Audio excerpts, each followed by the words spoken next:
YouTube channel अमर sir IAS पर आप सभी का स्वागत है। तो आज हम केंद्रीय कार्यपालिका के संबंध में बताने जा रहे हैं। तो केंद्रीय कार्यपालिका, केंद्रीय कार्यपालिका, केंद्रीय कार्यपालिका के अंतर्गत राष्ट्रपति, उपराष्ट्रपति, प्रधानमंत्री, मंत्रिपरिषद,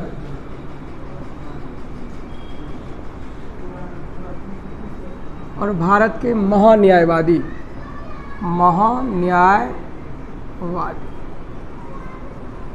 यानी केंद्रीय कार्यपालिका के अंतर्गत राष्ट्रपति, उपराष्ट्रपति, प्रधानमंत्री, मंत्रिपरिषद और महान्यायवादी आते हैं। यानी केंद्रीय कार्यपालिका के अंतर्गत भारत के राष्ट्रपति, उपराष्ट्रपति, प्रधानमंत्री, मंत्रिपरिषद के सदस्य और महान्यायवादी।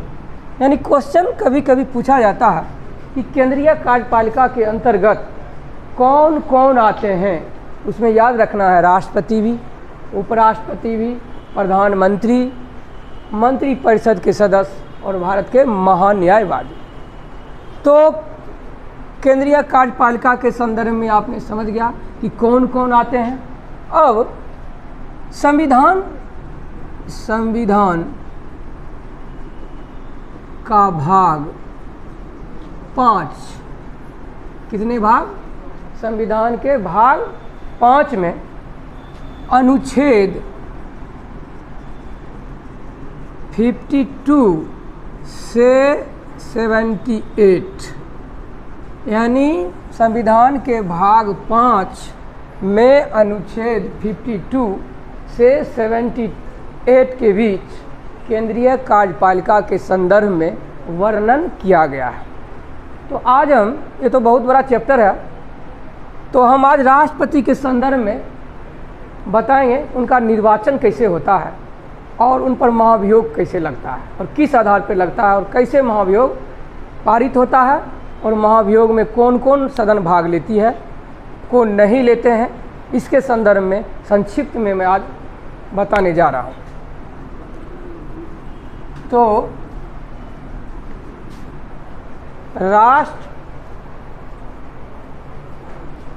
राष्ट्रपति का निर्वाचन, राष्ट्रपति का निर्वाचन, राष्ट्रपति का निर्वाचन कैसे होता है और इस निर्वाचन मंडल में कौन कौन भाग लेते हैं, इसके संदर्भ में हम बताने जा रहे हैं। तो अनुच्छेद 54, अनुच्छेद 54 राष्ट्रपति के निर्वाचन, राष्ट्रपति का निर्वाचन के संबंध में वर्णन किया गया है। यानी राष्ट्रपति का निर्वाचन किस अनुच्छेद के तहत होता है? तो 54। अब इस राष्ट्रपति का निर्वाचन के संबंध में जो निर्वाचक मंडल होते हैं, निर्वाचक मंडल, इसी निर्वाचक मंडल के द्वारा राष्ट्रपति का चुनाव अप्रत्यक्ष रूप से अनुपातिक प्रतिनिधि के एकल संक्रमणीय मत पद्धति के आधार पर की जाती है। तो इस निर्वाचक मंडल में होते कौन कौन हैं? तो संसद मतलब लोकसभा और राज्यसभा के निर्वाचित सदस्य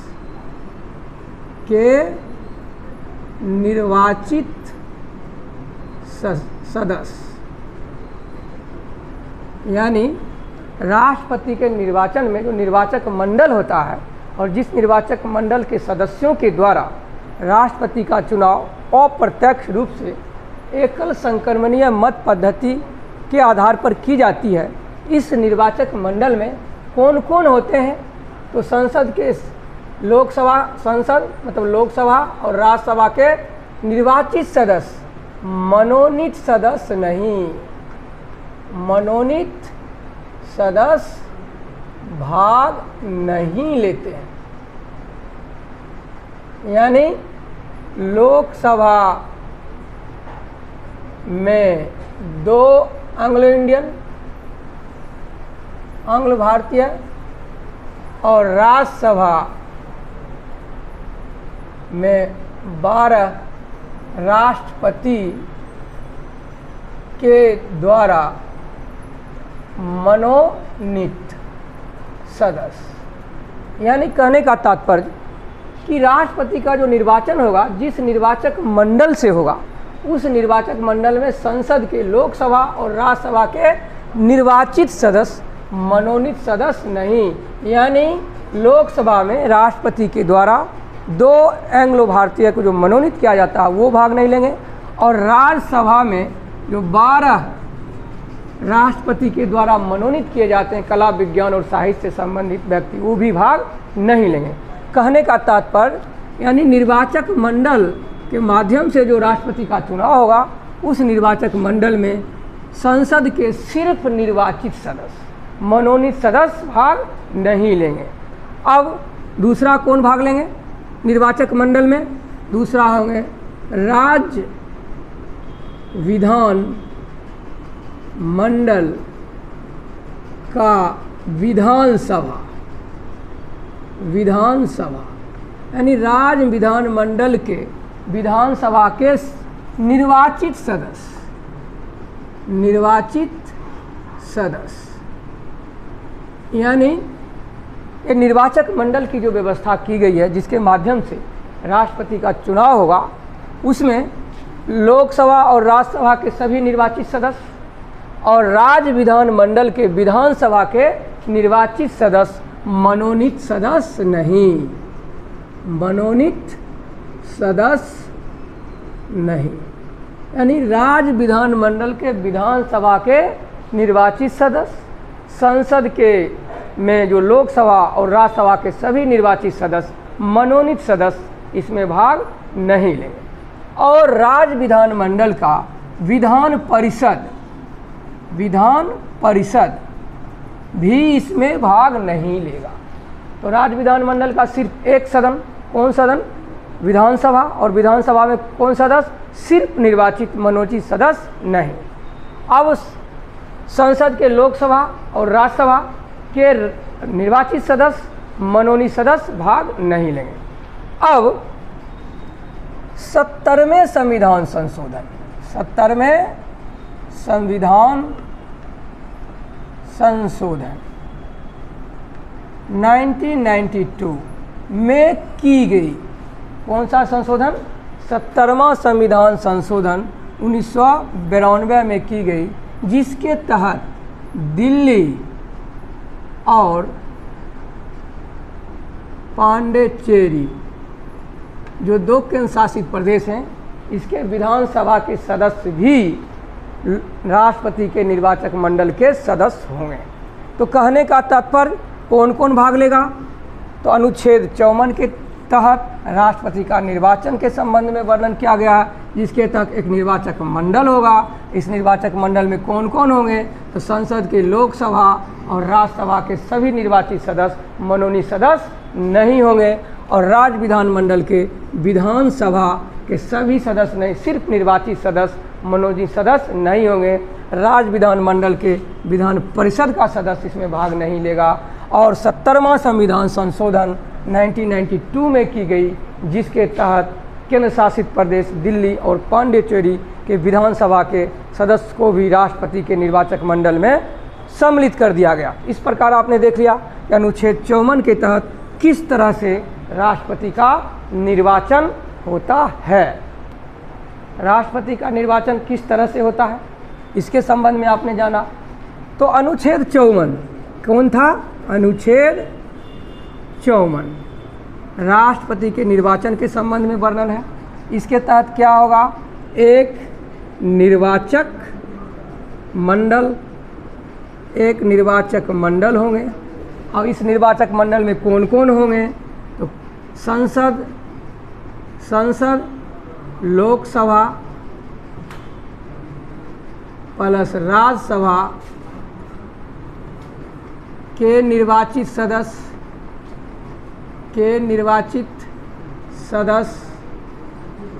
मनोनीत नहीं।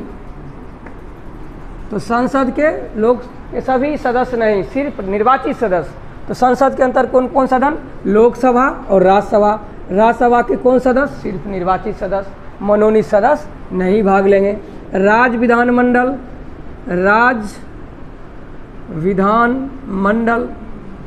तो राज्य विधानमंडल के कौन सदन भाग लेंगे? तो सिर्फ विधानसभा भाग लेगी, विधानसभा भाग लेगी। और विधानसभा में कौन?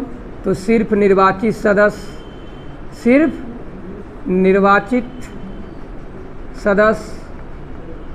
विधान परिषद भाग नहीं लेगा, विधान परिषद भाग नहीं लेगी। तो देखें निर्वाचक मंडल में कौन कौन? राज्य विधानमंडल के सिर्फ विधानसभा के निर्वाचित सदस्य मनोनीत नहीं। उसके बाद विधान परिषद भी इस निर्वाचक मंडल का भाग नहीं होगा। तो भाग कौन कौन होगा? तो संसद के दोनों सदन के सदस्य सिर्फ निर्वाचित, मनोनीत नहीं। राज्य विधानमंडल के कौन सदन होंगे? तो सिर्फ विधानसभा भाग लेगी। और विधानसभा में कौन सदस्य? तो सिर्फ निर्वाचित सदस्य, मनोनीत सदस्य भाग नहीं लेंगे। और विधान परिषद का भी सदस्य, इसमें विधान परिषद भाग लेगी ही नहीं।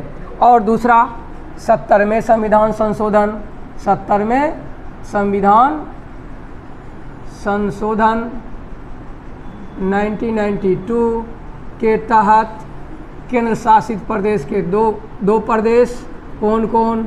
दिल्ली और पांडिचेरी के।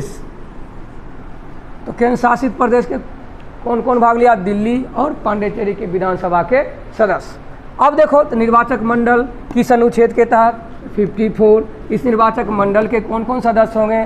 तो संसद के सभी निर्वाचित सदस्य, लोकसभा और राज्यसभा के निर्वाचित सदस्य मनोनीत नहीं। और दूसरा राज्य विधानमंडल का कौन सदन भाग लेगा? तो विधानसभा, और विधानसभा के सभी निर्वाचित सदस्य मनोनीत नहीं। विधान परिषद इसमें भाग लेगा ही नहीं। और दूसरा 70वें संविधान संशोधन 1992 के द्वारा केंद्र शासित प्रदेश दिल्ली और पांडिचेरी को निर्वाचक मंडल में, राष्ट्रपति के निर्वाचक मंडल में सम्मिलित कर लिया गया। तो इतना राष्ट्रपति के निर्वाचन में भाग कौन लेंगे तो समझ गए ये। अब अनुच्छेद 55 राष्ट्रपति का निर्वाचन की रीति, राष्ट्रपति के निर्वाचन की रीतियाँ, यानी किस पद्धति पर आधार पर राष्ट्रपति का निर्वाचन होता है, तो उस किस अनुच्छेद में वर्णन है? 55 यानी 55। यानी राष्ट्रपति का निर्वाचन अप्रत्यक्ष रूप से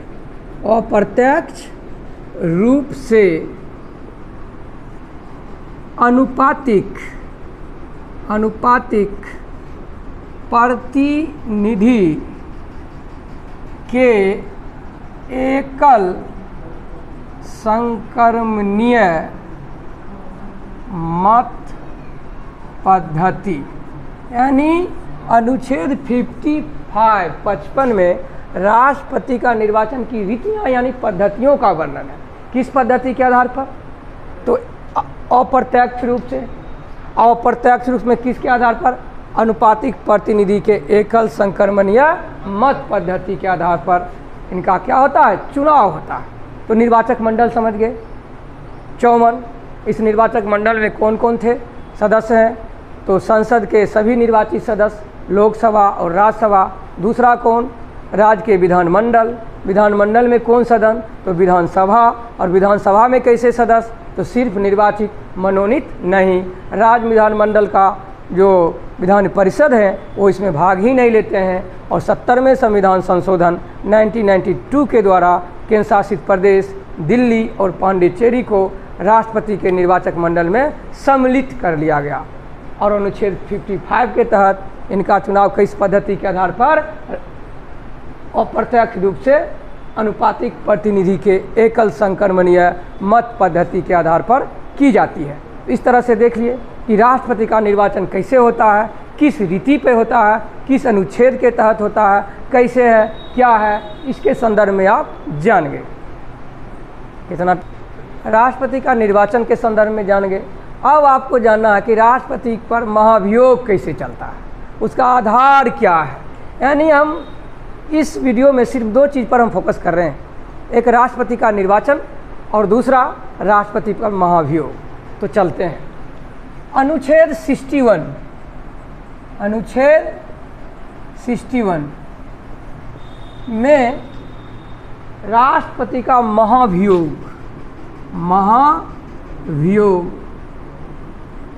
के संबंध में वर्णन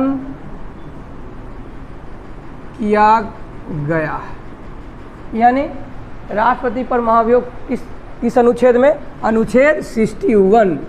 यानी अब दूसरा पहलू है कि महाभियोग क्या है? एक अर्ध न्यायिक प्रक्रिया है, अर्ध न्यायिक प्रक्रिया है। यानी क्वेश्चन आता है कि महाभियोग क्या है? अर्ध न्यायिक प्रक्रिया है। तो अर्ध न्यायिक प्रक्रिया क्या है, इसके संदर्भ में हम जानते हैं। यानी ये जो प्रक्रिया है ये भारतीय कानून व्यवस्था का भाग नहीं है, इसलिए ये क्या है? अर्ध न्यायिक प्रक्रिया है। यानी राष्ट्रपति के ऊपर जो महाभियोग चलाया जाता है वो महाभियोग कैसी प्रक्रिया है? अर्ध न्यायिक। अर्ध न्यायिक क्या है? कि भारतीय कानून व्यवस्था का ये भाग नहीं है। तो समझ गए कि राष्ट्रपति पर महाभियोग अर्ध न्यायिक, महाभियोग क्या है? अर्ध न्यायिक प्रक्रिया। इसके संबंध में जान गए। अब दूसरा कि महाभियोग चलाने का आधार क्या है? आधार क्या है? यानी राष्ट्रपति के ऊपर जो महाभियोग लगाया जाता है इसका आधार क्या है? तो सिर्फ एक ही आधार है। वो आधार क्या? संविधान का अतिक्रमण। संविधान का अतिक्रमण। आधार क्या है?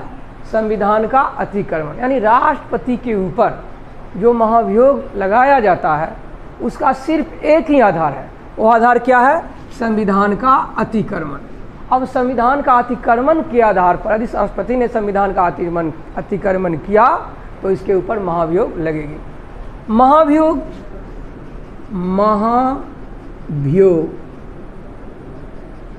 सिर्फ राष्ट्रपति के ऊपर, सिर्फ राष्ट्रपति के ऊपर लगाया जाता है और कहीं नहीं। यदि क्वेश्चन आता कि महाभियोग किसके ऊपर लगाया जाता है तो सिर्फ राष्ट्रपति। क्वेश्चन आप देखते होंगे उच्चतम न्यायालय, उच्च न्यायालय, निर्वाचन आयोग के ऊपर महाभियोग। महाभियोग नहीं, वो महाभियोग प्रक्रिया, जिस प्रक्रिया के तहत ये चलता है उस प्रक्रिया को सिर्फ फॉलो किया जाता है। महाभियोग सिर्फ किसके ऊपर लगाता है? राष्ट्रपति के ऊपर और किसी के ऊपर नहीं। और आधार क्या है? संविधान का अतिक्रमण। और किस अनुच्छेद में इसका वर्णन है? तो 61। अब दूसरा पहलू है कि महाभियोग चलता कैसे है? तो संसद के किसी भी सदन, संसद के किसी भी सदन, लोकसभा हो, लोकसभा और राज्यसभा, यानी संसद के किसी भी सदन से महाभियोग आरंभ किया जा सकता है। ये कोई जरूरी नहीं है कि सिर्फ लोकसभा से ही आरंभ होगा, ये कोई जरूरी नहीं है कि सिर्फ राज्यसभा से, ऐसा नहीं है। ये किसी भी सदन से, चाहे लोकसभा हो या राज्यसभा, किसी भी सदन से महाभियोग प्रक्रिया को आरंभ की जा सकती है। और आरंभ करने से पहले, आरंभ करने से पहले इसकी सूचना राष्ट्रपति को 14 दिन पूर्व दे दी जाती है। यानी जिस दिन हम महाभियोग चलाने जा रहे हैं किसी भी सदन से, तो उस आरंभ करने से पहले 14 दिन पूर्व इसकी सूचना किसे भेज दी जाती है? राष्ट्रपति को। अब मान चलिए अगर राज्यसभा से महाभियोग प्रक्रिया आरंभ हो रही है तो राज्यसभा से 2/3 बहुमत से पारित कर, जब ये राज्यसभा से पारित होगा तो उसके पश्चात लोकसभा में जाएगा, लोकसभा में भी से 2/3 बहुमत से, यानी विशेष बहुमत से। कौन सा बहुमत से? विशेष बहुमत से। यानी महाभियोग प्रक्रिया यदि लोकसभा से स्टार्ट हो रहा है या राज्यसभा से स्टार्ट हो रहा है तो दोनों सदन को इसे विशेष बहुमत से पारित करना होगा। अगर दोनों सदन यदि मान चलिए पहले राज्यसभा से पारित हुआ विशेष बहुमत से, उसके बाद लोकसभा में गया, लोकसभा से ये महाभियोग प्रक्रिया 2/3 बहुमत से पारित हो गई, तो जिस दिन ये पारित हो गया